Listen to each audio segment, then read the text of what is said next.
My name is Ziryab, and I was born in Iraq in 789 AD. I was a singer, oud player, composer, poet and teacher who lived and worked in Iraq, Northern Africa and Andalusia during the medieval Islamic period.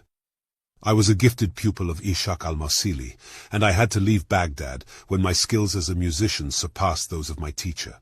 I was nicknamed Ziryab because of my melodious voice and my dark complexion, features which people compared with a singing bird of black plumage, hence my nickname, Blackbird.